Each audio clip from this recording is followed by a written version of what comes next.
देश की टॉप सुरक्षा एजेंसियों और कई राज्यों की पुलिस डॉक्टर टेरर मॉड्यूल को डिकोड करने में लगी हुई है। लगातार नए खुलासे हो रहे हैं। अब तक की जांच से जो तस्वीर सामने आई है उसमें डॉक्टर टेरर मॉड्यूल का लगभग पूरा अटैक प्लान सामने आ चुका है। मेरे दोनों तरफ आपको 3 तरह के अटैक प्लान दिखाई दे रहे हैं। इन आतंकियों का सबसे पहला प्लान था फिदाइन धमाका, जिसे दिल्ली में उमर ने अंजाम दिया और इसके अलावा अलग अलग शहरों में सीरियल ब्लास्ट करना चाहते थे। लोन वुल्फ अटैक की प्लानिंग भी चल रही थी और अब सबसे नया खुलासा जो सामने आया है वो है मानव बम का। डॉक्टर शाहीन मुस्लिम लड़कियों और महिलाओं का ब्रेन वॉश कर मानव बम की तरह इस्तेमाल करना चाहती थी। इसके अलावा डॉक्टर मॉड्यूल पब्लिक शूटआउट और टारगेटेड किलिंग का भी प्लान तैयार किया जा रहा था। इस मॉड्यूल के 2 सबसे बड़े प्लान थे, मिशन काफिर और मिशन D6। मिशन काफिर डॉक्टर शाहीन के उसी प्लान का नाम है जिसके तहत वो मुसलमान महिलाओं को मानव बम बनाकर तबाही मचाना चाहती थी। दूसरा मिशन D6 जो हम आपको पहले ही बता चुके हैं कि ये पूरा ग्रुप बाबरी का बदला लेना चाहता था और 6 दिसंबर को देश को दहलाने की साजिश रच रहा था। इस समय की बड़ी खबर आपको बता दें, आतंकी दानिश की पटियाला हाउस कोर्ट में पेशी हुई है, जहां से उसे 10 दिनों की NIA रिमांड पर अब भेज दिया गया है। कोर्ट से दानिश को लेकर अब NIA की टीम निकल गई है। आतंकी उमर का साथी है दानिश। तो देखिए, पटियाला हाउस कोर्ट में पेशी की गई थी दानिश की गिरफ्तारी के बाद और उसको 10 दिन की रिमांड में भेज दिया है कोर्ट के द्वारा। आतंकवादी उमर का साथी बताया जा रहा है इस दानिश को। कोर्ट में पेशी के दौरान भी जब पूछताछ चल रही थी तो ये खड़ा हुआ चुपचाप सुन रहा था और ये उमर जो आतंकवादी जिसने बम ब्लास्ट किया दिल्ली में उसका साथी है।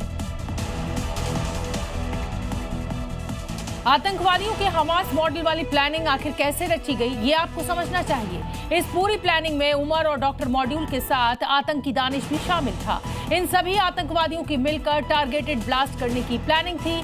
दानिश को छोटे ड्रोन हथियार बनाने का अनुभव था और ड्रोन को मॉडिफाई कर रहा था ये दानिश।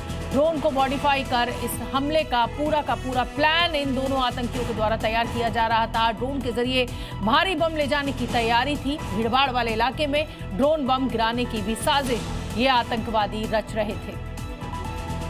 डॉक्टर टेरर मॉड्यूल पर 10 नए खुलासे अब हम आपको बताना चाहते हैं। धमाके से पहले आतंकवादी उमर का वीडियो सामने आया।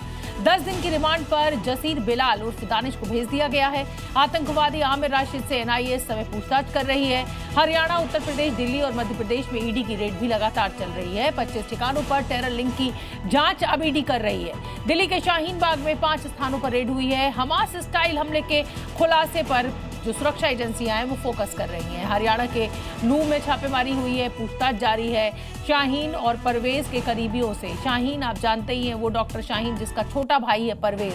अब इन दोनों बहन भाइयों के करीबियों से उत्तर प्रदेश ATS पूछताछ कर रही है। NIA और IB की टीम जो है वो भी जांच के लिए नेपाल पहुंची है।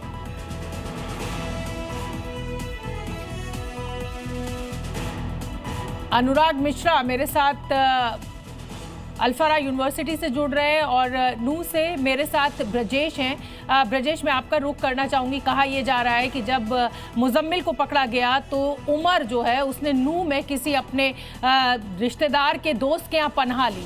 तो नूह में इस समय जो लोग हैं, क्या आसपास लोगों को इस चीज़ का इल्म था कि आतंकवादी यहाँ छुपा हुआ है, या क्या अपडेट, क्या डिटेल आपको मिल रही है? सुरक्षा बलों की जाँच अब किस ओर बढ़ रही है?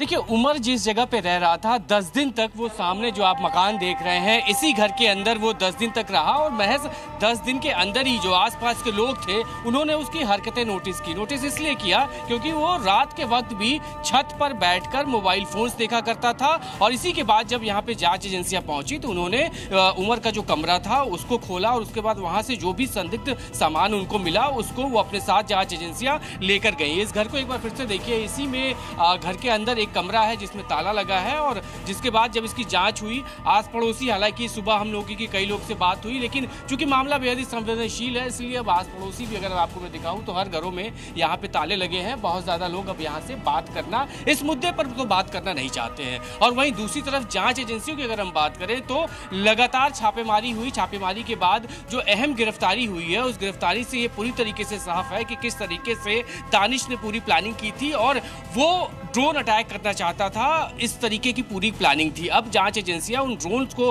कहां असेंबल किया गया, कहां से उन्हें मंगाया गया, इन तमाम पहलुओं पे भी जांच कर रही हैं, ताकि जल्द से जल्द जो पूरा मॉड्यूल है और भी जो व्हाइट कॉलर डॉक्टर्स इससे जुड़े हुए हैं इस मॉड्यूल में, उनके बारे में भी जल्द से जल्द पता लगाया जा सके, ताकि और कहीं भी तो कहीं कोई विस्फोटक या इस गिरोह से, इस नेक्सस से जुड़े हुए और कोई आतंकी इस इलाके में, इस आसपास तो नहीं है। इसकी भी लगातार छानबीन भी चल रही है।